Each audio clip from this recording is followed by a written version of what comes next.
Dear Venerable Sir, Dhamma friends, we are going to start the question and answer session. We'll start with the written questions. Meanwhile, keep the invitation open so that anyone who needs any clarification regarding the basic instructions or any other difficulty encountered during sitting and walking meditation, you may take this opportunity once the written question and the written questions are over.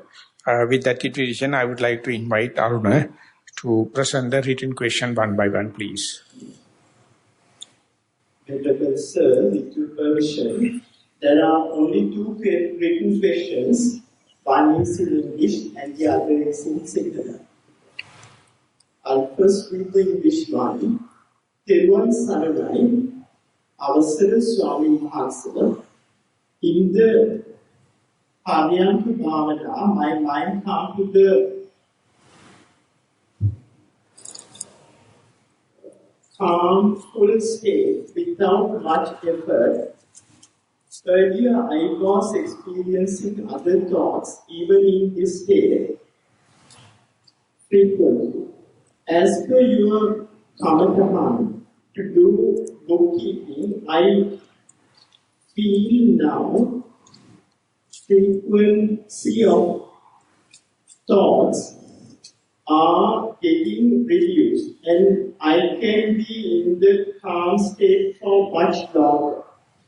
As per your advice, Swami Maha, I have started practicing mindfulness, and I feel I can do it more frequently than in the past. I do not say that I am mindful throughout the day, but I may be trying to be more times than in the past. But my question is, when I am mindful, my mind goes to the calm state, whatever the act I am doing. I know what I am doing, but since this is more comfortable, I think I take this chance. Please advise whether I am doing something incorrect. Of course, I can't directly say it is something incorrect, but what is the kind of state, or rather, if you are sitting, meditate, and go to this calm state, or while you are doing in the walking meditation in your calm state, or when you are doing in the day-to-day activities in the calm state, simply, if you can present, how do you feel your posture? Do you find any taste differences in the sitting posture calmness and the walking posture calmness and the day-to-day activities? Likewise, you have to make use this opportunity where there is no astray thoughts or wandering thoughts.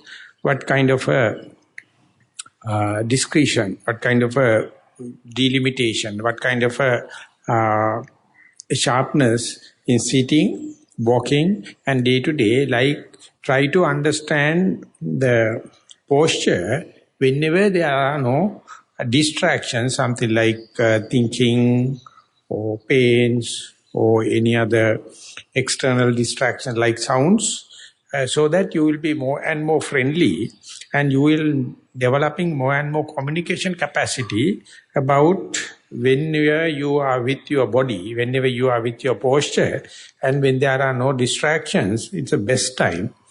And of course, I agree, I accept it is very difficult to express what is the calmness in sitting or sitting posture and what is the calmness in walking and the day-to-day activities. But that is the way you have to energize or mobilize or be vigilant and diligent so that mind is still advancing, or otherwise you may be just get addicted to this mere calmness and mind can become little benumbed or mind can become little hidden like. So I am not asking regimentation, I am not asking exerting. What I am telling is, instead of telling no thoughts, try to express what you experience positively. That will be more energizing, more explaining the term diligence. So if that particular person who has written, if would like to present experience, if is there any difference in the calmness in sitting, walking and day-to-day activities, or it is equal, or try to look at it, that is how the mind is advancing further and further. Very much comfortable. But in the walking also, it comes to the calm state, but day-to-day activities kind of getting kind of very comfortable. Yeah, as you said. But in secret kind of festival that I can from my experience I got it. Walking also kind of that. But mindfulness, I wonder whether it's continuous. Yeah, mindfulness, I would say it has given the stage prepared. Now your clear comprehension must work. Of course, it is something happening rather than you are regimenting. To promote it, to facilitate it, you have to understand, or you have to try to explain or communicate the comfort you get in the sitting posture, the comfort, or I would say contentment or effortlessness in walking meditation, and what you get in the day-to-day activity. Can you see any shades of meanings or differentiation, or can you still be aware that I am calm but I am sitting? This is the way I know I am not walking. I am now, for example, in walking meditation, I am calm, I am walking, I am not sitting. These are the features to say I am walking. In the day-to-day activities, you know, I am not sitting, maybe walking or standing or lying down. You know, there are some signals to indicate here and now I am not dead, I am not sleeping, I am not unconscious. So these feelings with respect to each posture is kind of much of not interested, much important to our day-to-day life.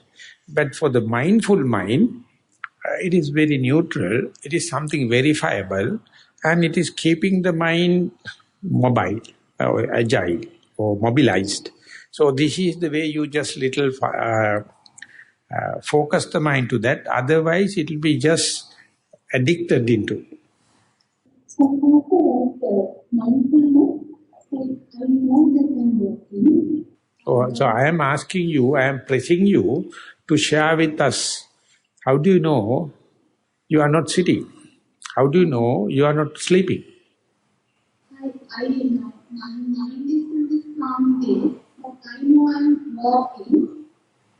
I know I'm doing something, but still mind is not running here and there. I don't get any other thoughts. That is both negative statements. Not running away, no other thoughts. Instead, I am asking, what do you experience under such circumstances where there is no distraction? So due to the mindfulness, or due to your other qualities, or due to the qualities of Buddha, we get this pure chance. Whenever it is happening, is only the negative statement I can make, or is there any way that I can present it in a positive way? That in walking, I feel the souls are working in effortless way. In sitting, you can feel your buttocks and your legs, and you can feel the carpet, and that is the way I am make sure I am not walking. Or in the day-to-day activities, have your palms and soles release kind of a message telling, I am SMS, I am doing something slowly, I am doing something mindfully, I am doing something very silently, but then and there you appreciate it. And not only that, you discreetly, discriminately try to express it. I know it is not important thing or very, very natural way of our life. This is the way we become very friendly with our body. That's the way we appreciate that very earned moment. Then if you sharp enough that, one day you will completely break it off, you will get a heart attack, you will get the panic attack, you will get the discouragement and everything. But if you sharp enough, amidst of all kind of thing, you will see that recognized calmness is in the corner. It is back in the corner. It is not disturbed. So there you can see, once you recognize this, whenever the mind become agitated and distraction, you can see that calmness also, it has its due place. At that time it is not insignificant, but it is there. So therefore, whenever the calmness presents itself as a chunk, try to recognize discreetly. The best thing is with respect to your posture. And ultimately, when you are in the completely undecided, unexpected distraction happen, one day you can say that distraction cannot expel this calmness totally. It is resting. So you may one day, while in the distraction, you can see you are not worried about the distraction. Still you can be aware of the calmness. Then you can see huge change in your attitudes, huge change in your likings and disliking, and you have option then. Distraction is the most propelling thing, and the calmness also lying down. So you can be aware of it. It is very advanced. I don't think someone had a one thought. The day-to-day life, I'm watching when I'm in walking meditation, I can feel the soul around there. The same way I feel that day-to-day activity also. I'm seeing that. So your family members are not giving enough troubles. That may be the problem. So one day it also will happen. Even then you can say your meditation cannot be distracted, cannot be disturbed. But if you know sharply where to focus, so the distractions are there. It's a part and parcel of the mind. The calmness is there. It's a part and parcel of the mind. Not in a single distraction in our way of life can completely destroy the calmness in the mind. So whenever distractions happen, definitely we will be carried away and taken for a ride. But if you sharp enough, it is by trial and error, you can say while these distractions are happening, this calmness is there, but our ethical part says, no, it is not fit enough to be calm here. I must be agitated, I must be crying, I must be fighting, I must be reacting like. But the Buddha is telling, not necessarily. Even the world is in crying and all the kind of, you can still be in the calm pocket, so that you have to understand it. So it is possible in the human mind. That is the way whenever the huge upheaval, huge unpredictable thing happen, still you can say ethically we are moved, or socially, culturally we are supposed to be. But the calmness never think like that. Under such agitation situation also it is there. Moment you go there, you become a very calm and serene person. But not fitting to the atmosphere, because the atmosphere is very agitated and disappointing kind of thing. So this is the way you can make use the meditative life whenever unpredictable thing happen. So that is the way you can see the Buddha is there. So that is called Buddha mind. That is because whenever there is no distraction, this is our intrinsic nature.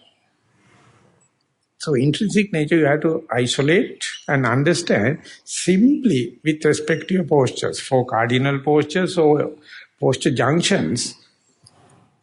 So you may understand the calmness or the focus mind or one-pointedness is a part and parcel of each and every mental state.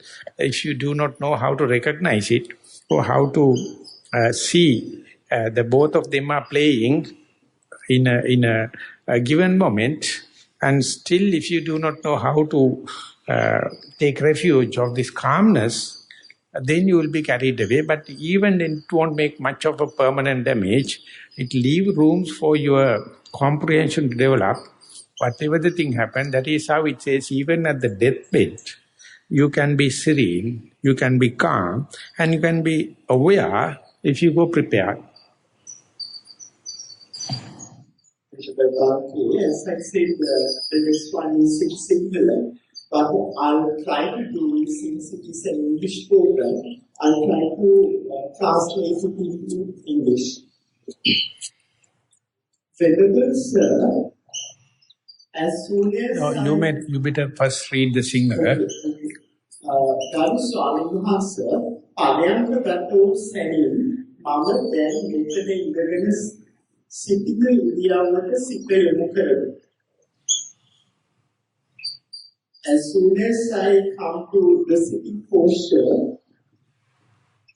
I observe the sitting posture.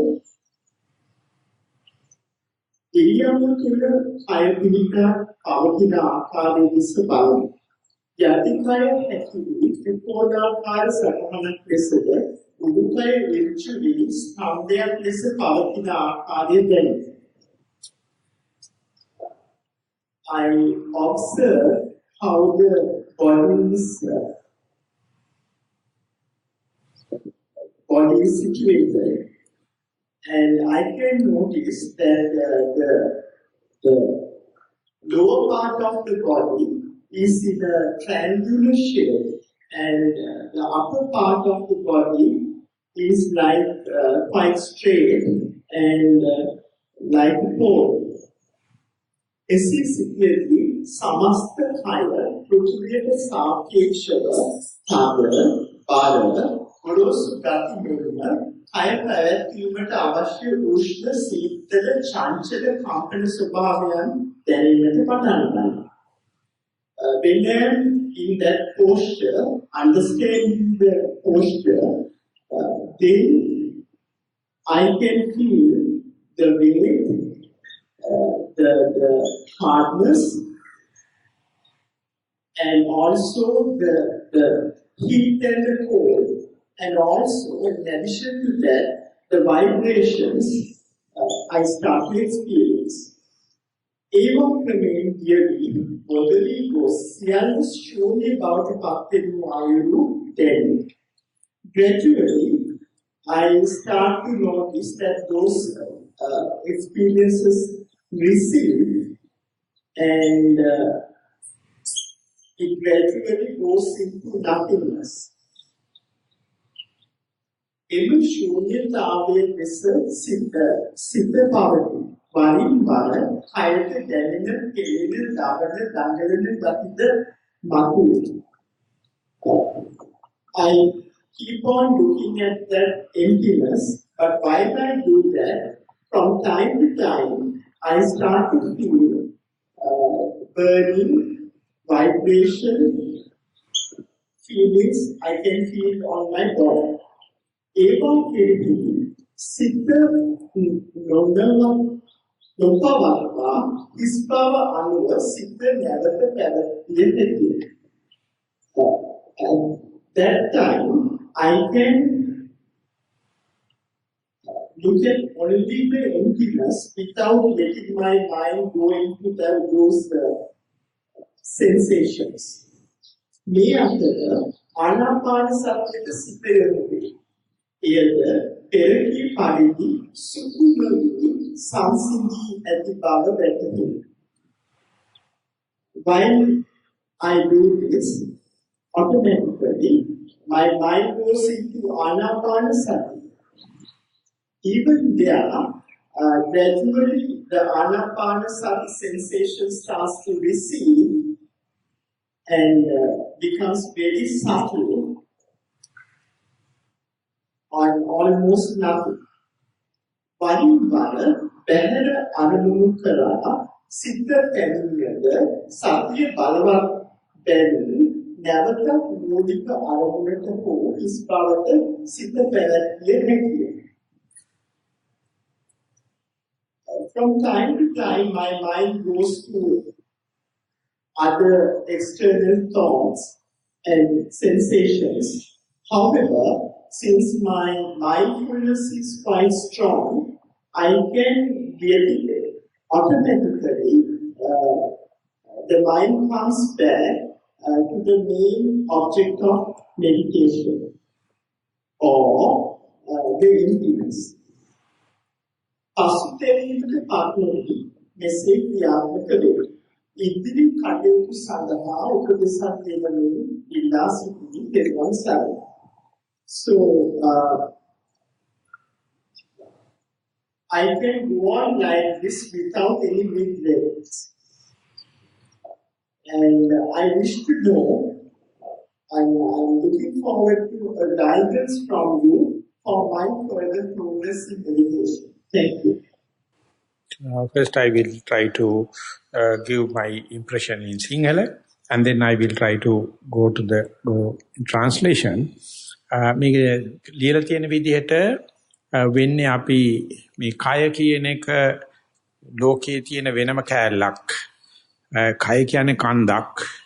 ස්කන්ධය කියන එක තමයි කය කියන්නේ. ඉතින් ලෝකෙත් කඳු තියෙනවා. අපි මේ කන්ද මම කියලා පටන් අරගන්න. ඒකල මේක දිහා බලාගෙන ඉන්නකොට හොඳට සතිය පිහිටියට පස්සේ ලෝකේ සහ මේක කියන දෙක අතර තියෙන මරියාදාව සීමාව කඩලා යනවා.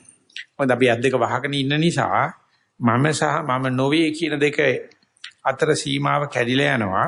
ඒකට හරි බය වෙන එකක්. යෝගාචර මේකට බය නැතුව හිටියොත් පේන්න පටන් අර ගන්නවා පොළවේ කම්පන චංචල වගේ ඇතුළේ එක වෙනස්. මගේ කම්පන චංචලයක් ඇතුළේ එක වෙනස්. පොළවේ උෂ්ණත්වය සීතලක් තියෙන එක වෙනස්. මගේ උණුසුම සීතලක් තියෙන එක වෙනස්. පොළවේ බර හැල්ලුකමක් තියෙන එක වෙනස්. මගේ බර හැල්ලුකමක් තියෙන වෙනස් කියලා ඒකෙන් තමයි අරමුණු කරනවා කියන්නේ. ඒක අල්ලගෙන ඉනවා. ඉන්නකොට මේ භාවනාවේදී මේ කාලය සහ දේශය කියන අපේ හිතේ තියෙන මේ හිර කූඩුව එතන අපි හිර කරලා තියෙන මේ සීමාවල් හිමීට කැඩිලා ආය හයි වෙනවා. ආය කැඩනවා ආය හයි වෙනවා. ඉතින් අපි මේ ආත්ම සංඥාවෙන් කරන මේක නැවතට හයි කරන එක. හයි කරන්න පොළොව එකක් මම එකක් කියලා තමයි අල්ලන්නේ. නැත්නම් යෝගාවචරය සෙල්ලක්කාර කෙනෙක් නම් යෝගාවචරය විප්ලවීය චින්තනයකට විවෘතයට කැමති නම් යාට පුළුවන් කැඩිලා යන්න. කැඩලියට පස්සේ තේරෙනවා පොළොවේත් තියෙනවා කම්පන චංචල මේකෙත් තියෙනවා කම්පන චංචල පොළොවේත් තියෙනවා උණුසුම් සිසිල් ගති මේකෙත් තියෙනවා උණුසුම් සිසිල් ගති පොළොවේත් තියෙනවා බර හැල්ලු ගති මේකෙත් තියෙනවා බර හැල්ලු ගති ඉඳපු ගාම මේක පොළොව බවට පත් වෙනවා. එහෙම නැත්නම් මම සහ මම නොවේ කියන සීමාව කඩලා යනවා. කඩලා ගියාට පස්සේ ආයෙ තවත් කරදර වෙන්න දෙයක් නැහැ. මේක මගේ අල්ලගත්තොත් තමයි උණුසුමට උණ කියනවා සීතලට ටෙම්පරේචර් කියනවා. බර වුණොත් එක ලෙඩක් කියනවා සීතල වුණ හැල්ලුනොත් එක ලෙඩක් නෑ. මේක පොළොවේම කැලලක් නෑ. මට මේකට එම්බ්‍රිසාව කියන්න ඕනක මොකුත් නැහැ. උණ කියන්න ඕනක මොකුත් නැහැ. බර කියන්න ඕනෙකුත් නැහැ. මොකද මේකයි දෙකම ධාතු මත්තකෝ නිස්සත්තෝ නිජීවෝ ශුඤ්ඤෝ. දෙකම ධාතු මාත්‍ර පමණයි. සත්පුද්ගල ආයක මේකක් නැහැ. ශූන්‍ය භාවයක් තියෙන. ඒකෝට නඩත්තු කිරීම සහ මේක ලෙඩ වුණාම වෙන අර හිත කරදර ගන්නවා කියලා මම මේක සිංහලෙන් කියන්නේ. හිත කරදර නොගෙන ඉන්න පුළුවන් ඉරියව්වක් හම්බ වෙනවා. හම්බ වුණාට ඒකේ වැඩි වෙලා ඉන්න හිත කැමති නැහැ. මොකද විඥාණයට දරන්න දෙයක් නැහැ ඒ වෙලාවට. එයාට පදනමක් නැති වෙලා යනවා. ඉතින් ඒ නිසා යා ආයශරයක් ශරීර කියන එක හිතෙන් හදා ගන්න. ඒක වේදනා ශරීරයක් හදා ගන්න. දැන් සංඥා ශරීරයක් හදා ගන්න. දැන් සංස්කාර ශරීරයක් හදා ගන්න. ඒක ඇද්ද කරලා කාය රූප ශරීරයක් හදා ගන්නවා. මේ විදිහට මම සහ මම නොවේ කියන දෙක අතර වෙනස එනකොටම විඥාන ශරීරෙකුත් හැදෙනවා.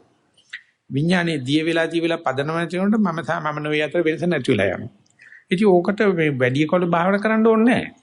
ඕනේ කරලා තියෙන්නේ බය නැතුව යන්න දෙන එකයි.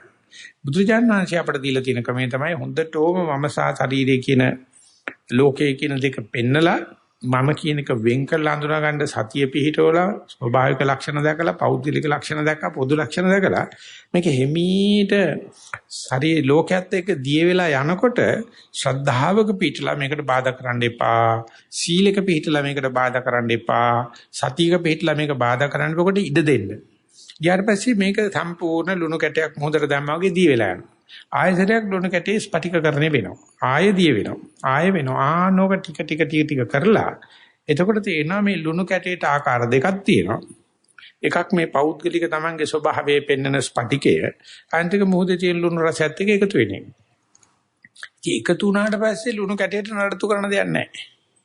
මම වෙන් වෙච්ච ගමන් ඒකට හැඩයක් එනවා, තනක් එනවා, නමක් එනවා, නඩත්තු කරන්න වෙනවා. ඉතින් අපි හරිය ආසයි මේ නඩත්තු කිරීමේ කොන්ත්‍රාත් එක අස්සම් කරන්නේ. ඒක තමයි මේ මමයා කියලා කියන්නේ. ඒ තමයි මාන්නේ කියලා කියන්නේ ලෝකයේත් එක්කම වෙන් කළා මනිනවා.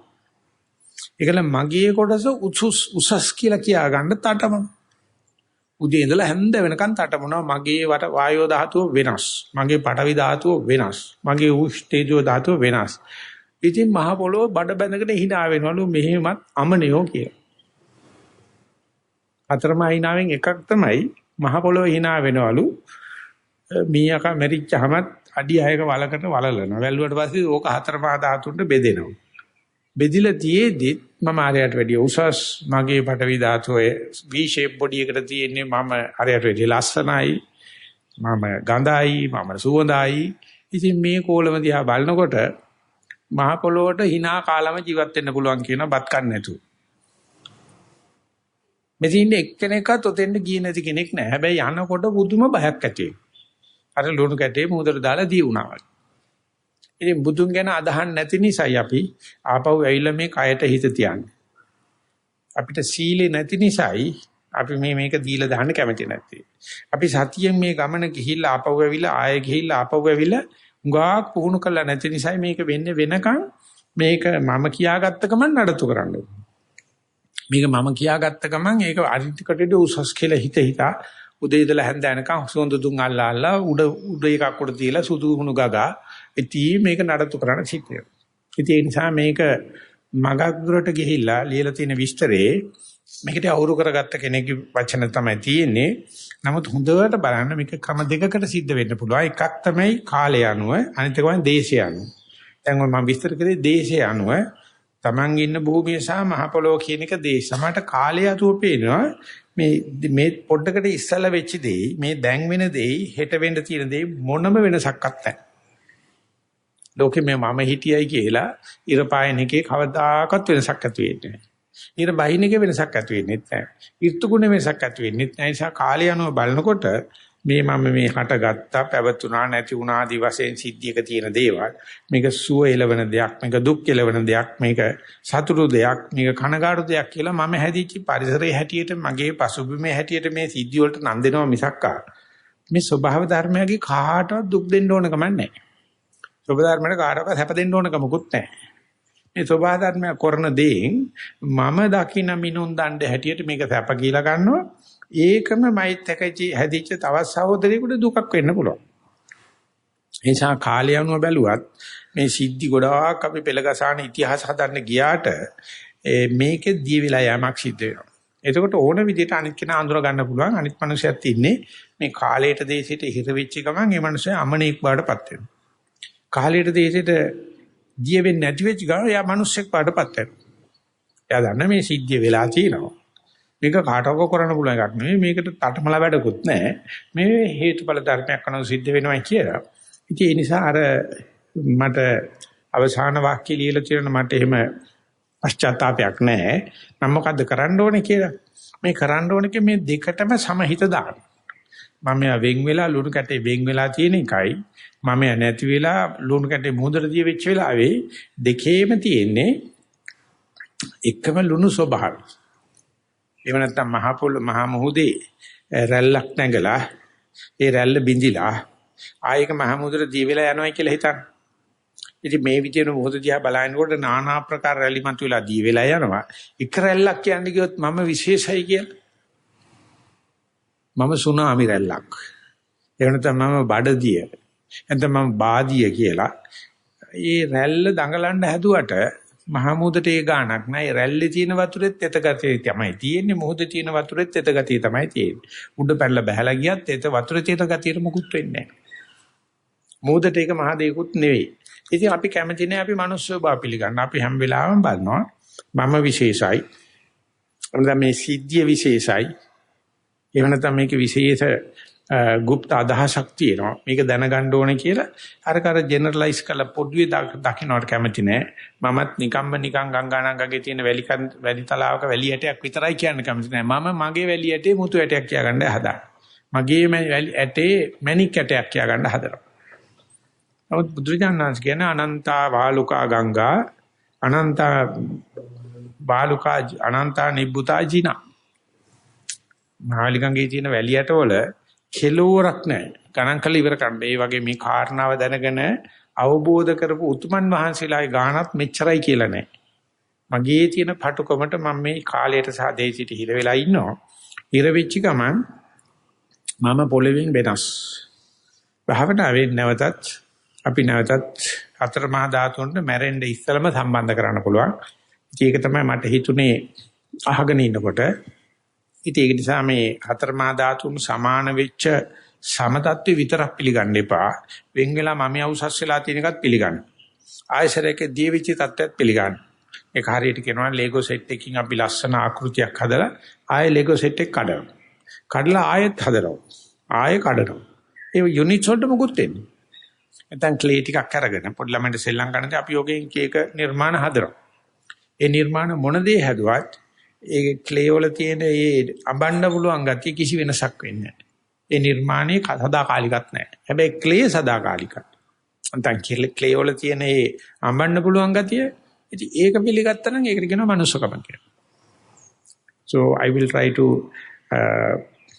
give the translation, maybe not be the word-to-word translation, but I am telling is, in the meditation at the beginning, we start with here and now.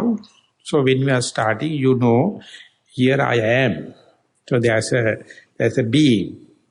There's a separation from the nature. So when you close your eyes, that boundaries become challenged. So that is why people are not happy with the darkness. That's why people are always value their eyesight, because eyesight is the one that gives the 3D dimension and you separate from the others. So whenever you close your eyes, partly you have been challenged. So yogis are being just asked to just close your eyes and we focus your attention to here now I am. At the beginning, the boundary is very sharp. Whenever meditation, when you keep on practicing here now I am, ultimately boundaries slowly dissolve. Then you can see you are sitting on the earth vibration and Y vibration at the beginning. Different. Earth here, heat and cold, my heat and cold is different. Hardness, softness, difference. But ultimately when you observe, you see they are just vibrations, just heat and cold, just hardness and softness. That hardness and softness, heat and cold never recognize maleness, femaleness. They never recognize it is an elderly person or younger generation or whatever. They never recognize whether you are an educated person or not. They never recognize whether you are full of precepts or not. They are just dhatu or they are elements. So whenever you slowly come back to the language of the element, what happened is the boundary disappears, or me and not me become not clear.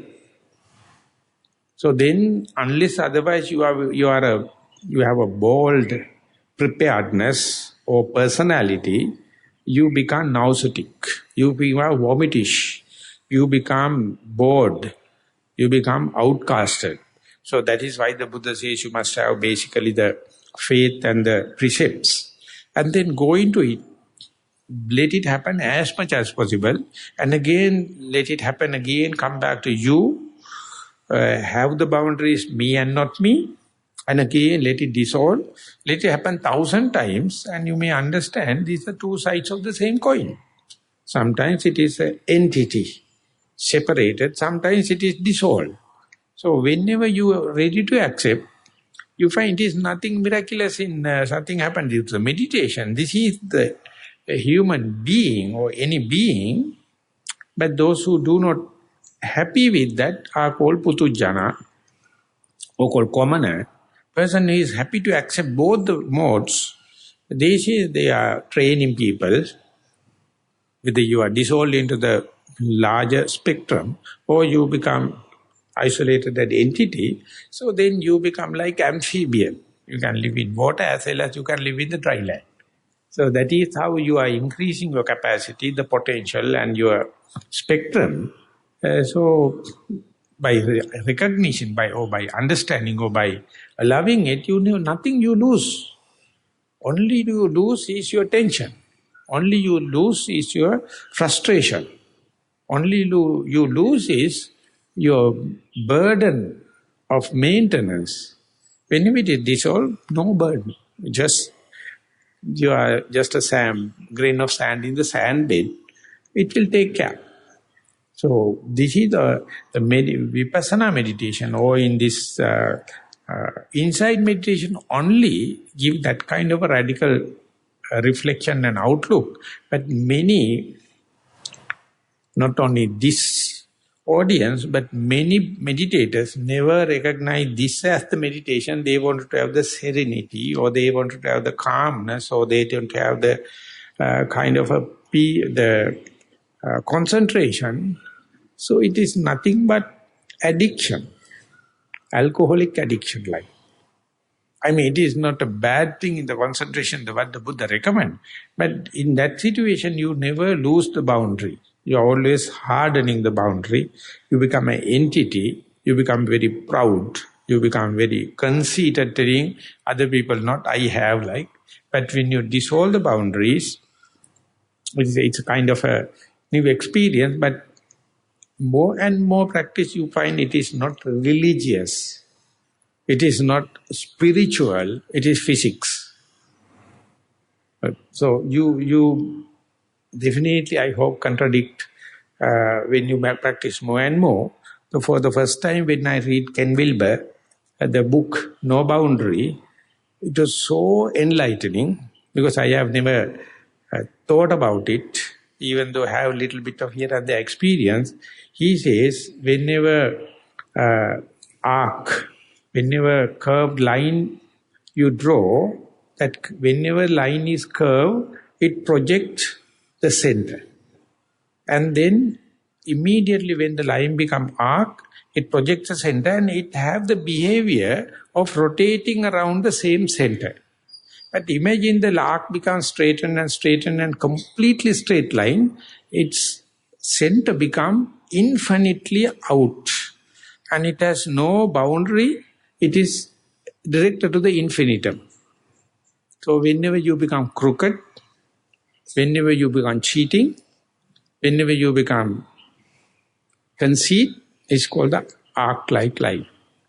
So you have to understand, then you have the center, self-center, and you are rotating around the self-center like a dog is trying to catch its own tail. But when it's straighten, then naturally it is to the infinitum. The center is far away. And that is the point where the Buddha says the sunya or emptiness. So everyone wanted to have different curvatures and different architect of the line. Rather than become simple, straight, single line.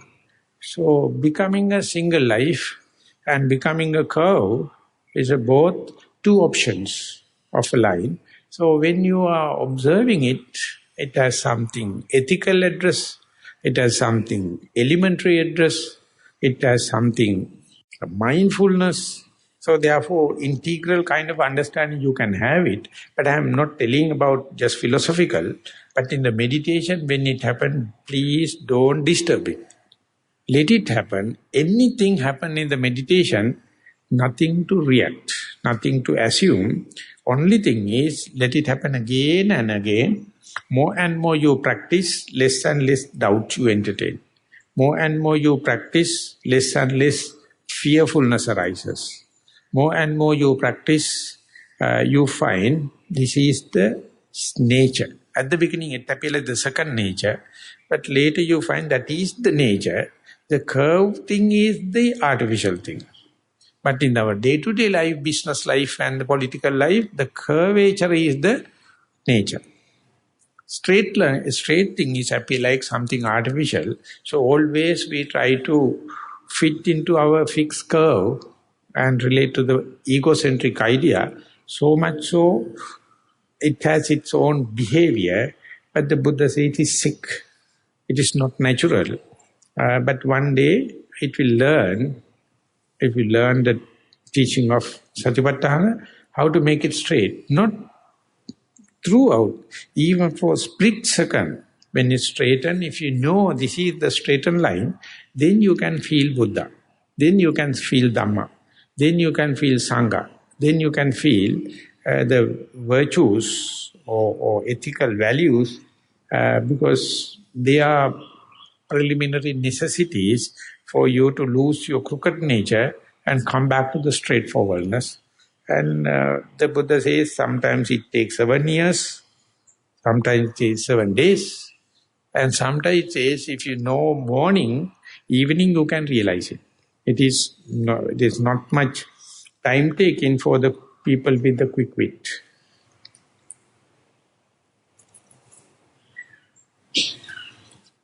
Ten more minutes available. If there are any other more written or verbal questions or any remarks about my analysis. It's addiction. When it is not there, you suffer. When it's there, you frustrate. That is the addiction. Otherwise, addictions are good. So, mind you that meditation is the biggest addiction. You have to lose your parents, you have to lose your old properties, you have to lose everything, and that is the biggest addiction. Be careful there. Don't prescribe anyone to do meditation. Don't you think so? So you will be good for helping alcoholic people because you sympathize addictions. Very attached, but if you're not frustrated when it's not there, still is it there? Because I also feel that because when you get that calm, there's nothing, everything is very peaceful. So because of that aspect, I also have a feeling that we are getting attached to it. But when it is not there, because we understand reality, because it's so therefore you are not addicted. not frustrated, but I feel that when the calm feeling is there, it is very peaceful. So I feel that it is something really good. So I have a feeling that without getting attached to it because there is nothing, right? So whenever the attachment happens, you can say frustration is its shadow. The tension is its shadow. So if there is no attraction, if there is no addiction, you can use it, no problem. The Buddha says, if you have no wounds in your hand, you can put into a poison bag, poison bucket. Only wounds available, then not the poison penetrates. Otherwise, the people do not know whatever the difficulty, calamity happen, the peace of mind is side of your mind. You don't lie, you don't care the distraction, you don't care these people are crying, then what? But others says you are callous, you don't have no feeling for the society, you have no ethical values and people are crying, you are very at peace kind of thing. They don't know, they are not amphibians, they know only how to carry away by the frustration and they never think under such circumstances the peace of mind is always there. So therefore, this is a kind of radical alternative for your emotional life and use it as a pivotal point, use it as a reference point, use it as a benchmark. And if you do not know such a thing, imagine our life. We don't know how to ride the wave. Everything will be wash off here and there. But when you have it, more and more you practice, you see waves also part and parcel of the life. And this calmness also. So when you are going for the seesaw, furthest end it's a furthest movement. When you come back to the center, it's also moving in the same wave. But you can see how little it is shaken when you go to the further. So Buddha says avoid the both ends. But still you are in the same wave, but close to the pivot. More and more you develop, you see, you know why the other people are shaken and fallen away and kind of thing. Still you feel the same wavelength, but you are more and more close to the pivot. But for people chasing behind this dramatic life and colorful life, it appears like less dramatic. It appears less eventful, but you don't appreciate less and less wear and tear, less and less friction, less and less heat. So less and less energy waste, but the same wavelength. So when you close to the pivot, the Buddha is there. When you go to the furthest end, you can't find that kind of cultured people, true people. But it's the same seesaw, come closer and closer and closer to the pivot. So at the beginning you appeal, I come from both the ends, but when you come to the pivot, whichever may be, you come to the pivot, less and less movement, less and less shocks, and you develop kind of a maturity or contentment. You're not carried away, washed away by the waves, but you definitely know the wavelength.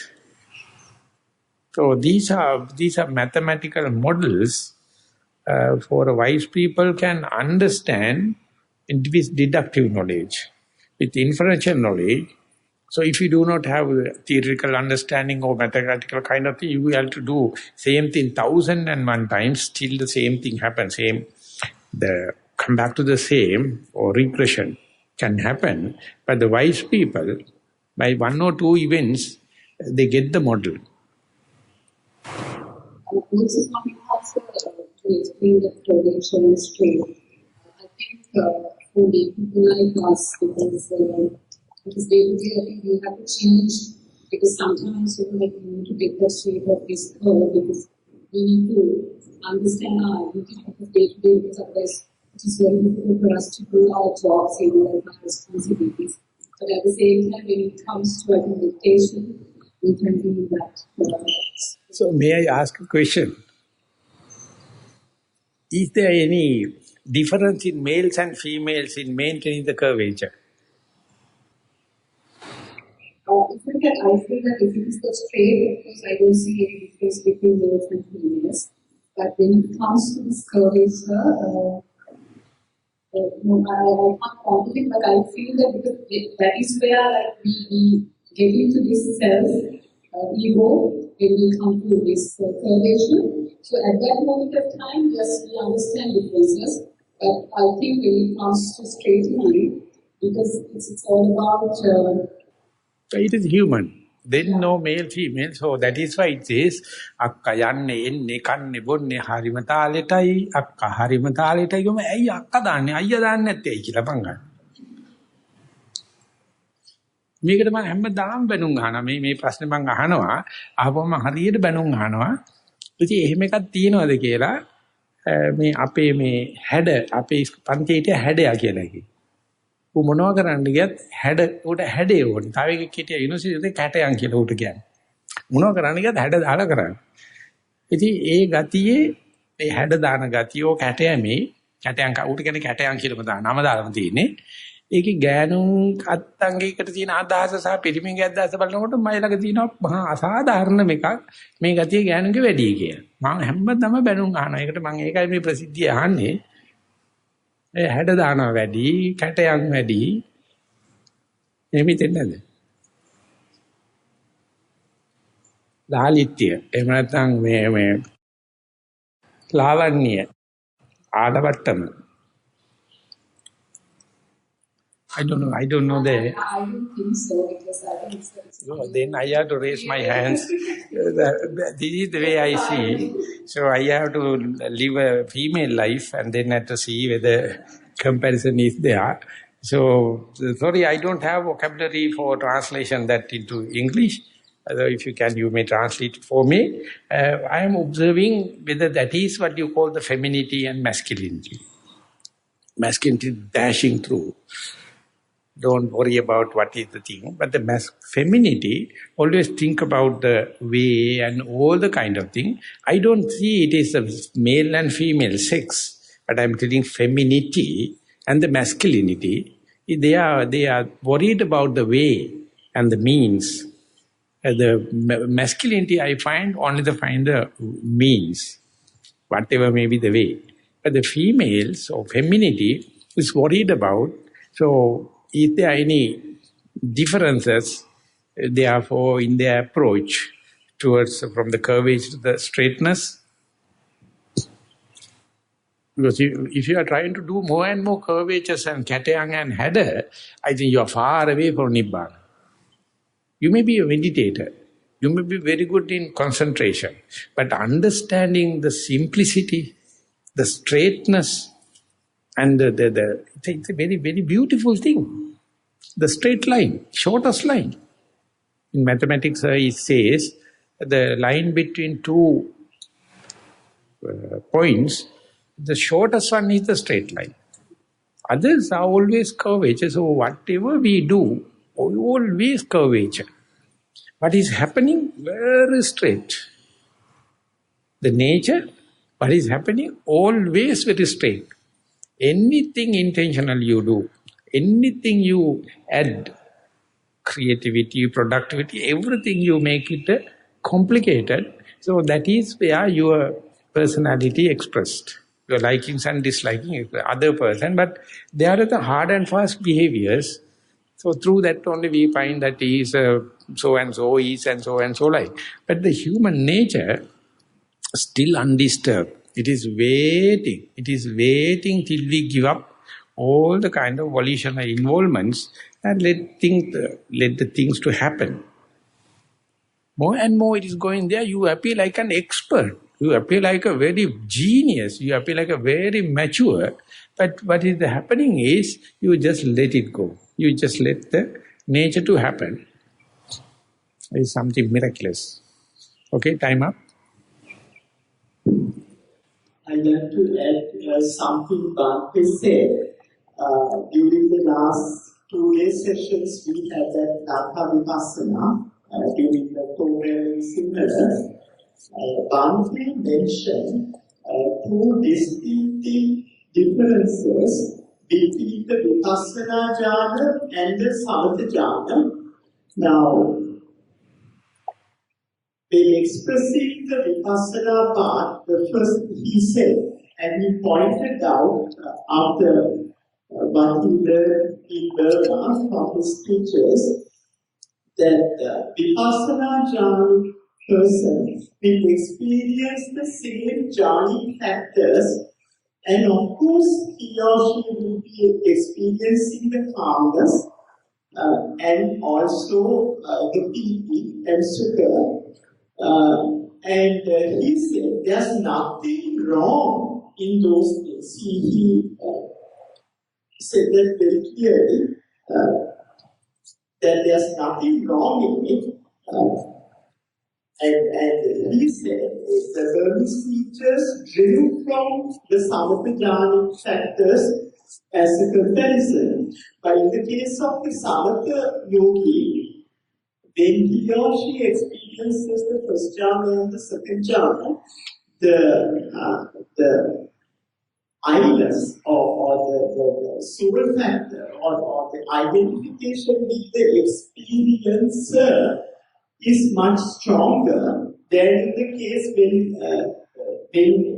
someone is developing Vipassana jhana, because he or she will have to continue to develop momentary focusing and awareness of the object of meditation, and through that, on the spot, he or she is developing that in comparison to the Samatha Yanika, if he or she will be getting absorbed into that. So, as a whole, he said there's nothing wrong with being calm.